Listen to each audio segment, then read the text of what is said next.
When it comes to looking your best on professional video calls, webinars, or remotely recorded pieces, the camera you're using can make a world of difference. In this video, I'm going to show you the different results produced from cameras which are inbuilt, external, a smartphone, and a camera made for vloggers. Don't worry, this isn't going to be a tech review. I've no desire to get into frame rates and lenses. There are plenty good videos out there if that's what you need. I just want you to consider your options if you choose to step up from your inbuilt webcam and help you make the best choice for you. So let's get going.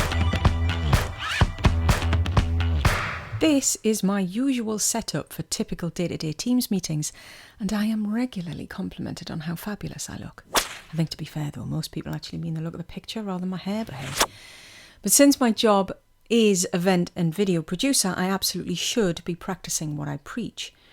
Honestly though, you can achieve this look too if you're just prepared to step things up a little bit. So let's create a bit of a virtual conference look here using the 4 cameras I'm going to talk you through. Next to me is my inbuilt webcam, then an external webcam, and then my smartphone at the far end.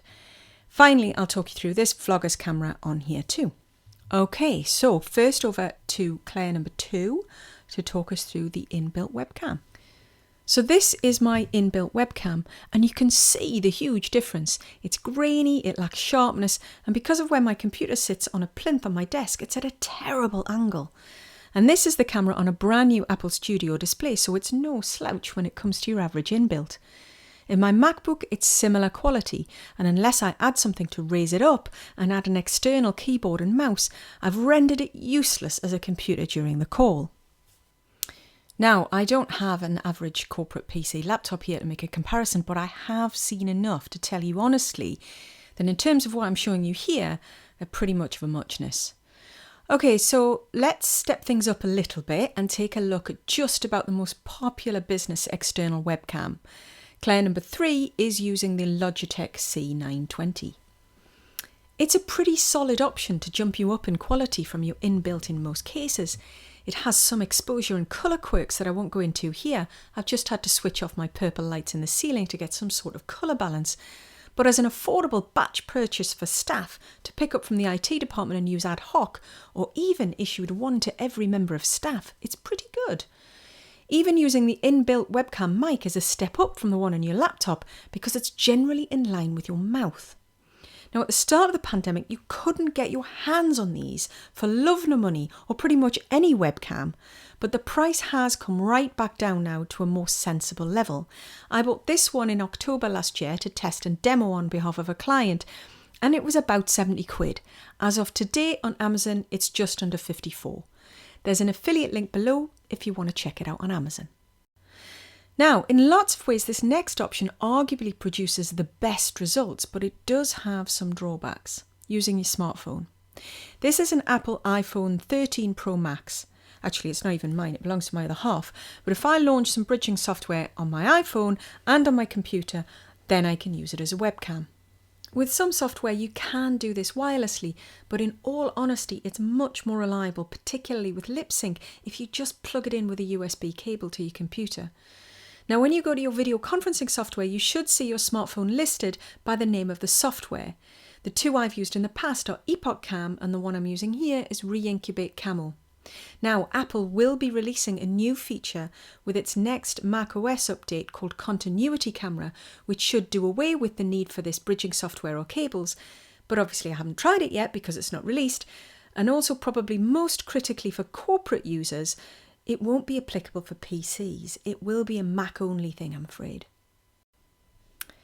Look, for me, this is pretty easy to use because I'm a bit of a tech geek and I've got all the gear like a desktop tripod and a camera grip to make this an option. But back in 2020, I tried hard to steer a number of clients into using this setup for remote filming, and many struggled. In some cases, it was the added complexity of me wanting to add an external mic, which had to be routed differently at the time. This has since been updated in the bridging software, so may not be such a problem. But if you're dealing with company phones and laptops, this solution will probably require IT to allow you to install apps, which may prove to be a long test and approval process in large organisations where digital security is important.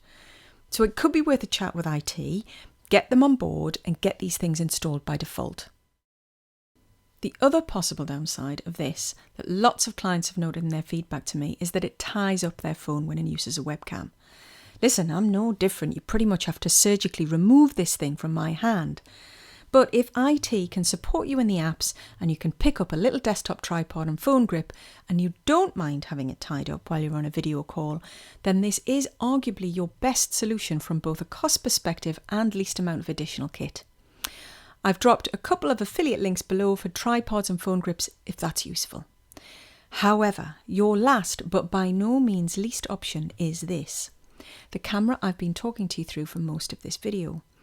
This is a Sony ZV-1, released 2 years ago and still considered to be one of the best vloggers cameras on the market. I use this as my really rather expensive webcam. Yes, it can do lots of other things like take stills and record video onto an SD card and all the kind of stuff it's meant for, but it pretty much remains mounted on an arm on a stalk fixed to my desk. There are a few things I like about it. I can run it like a webcam, and by that I mean it's pretty close to being plug and play once it's set up. With just one USB cable to both power it and take the AV feed into my video conferencing software, it's a native setup that to launch only requires a sequence of 5 button presses after firing it up. But I use it so often I can just reach around the back of the camera and do this blind just by feel. Now in this mode it only outputs at 720p, but as most video calling software and streaming is only 720p anyway, there's not much point in feeding anything of a higher resolution to only tax your graphics card or CPU to downscale it. If you do, however, encounter a situation where you need to send full HD and things are changing in that direction, then you'll need these. An HDMI cable and a capture card. Now I've tried the low budget, like these ones, and the higher end, and I can honestly say that for a camera picture and to the untrained eye, you'd struggle to tell the difference. So my recommendation would just be to get one of these little cheapies, and I've got a bunch of them.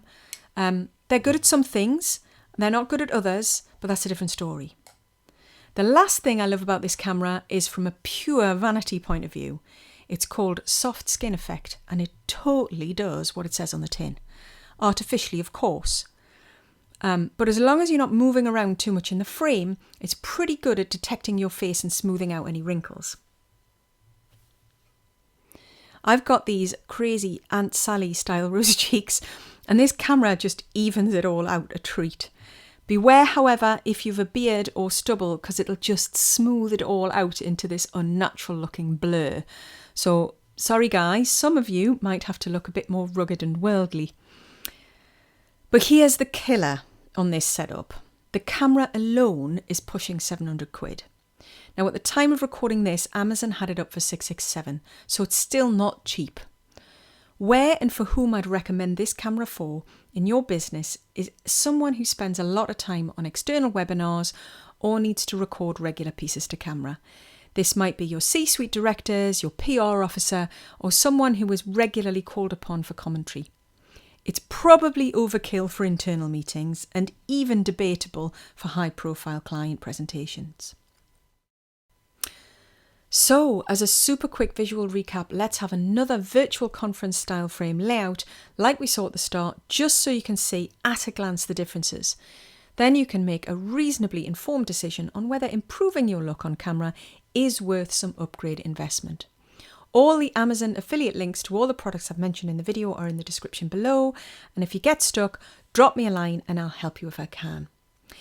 If you want to step up your game further, then sound is the thing that actually matters more than picture, so watch this video next.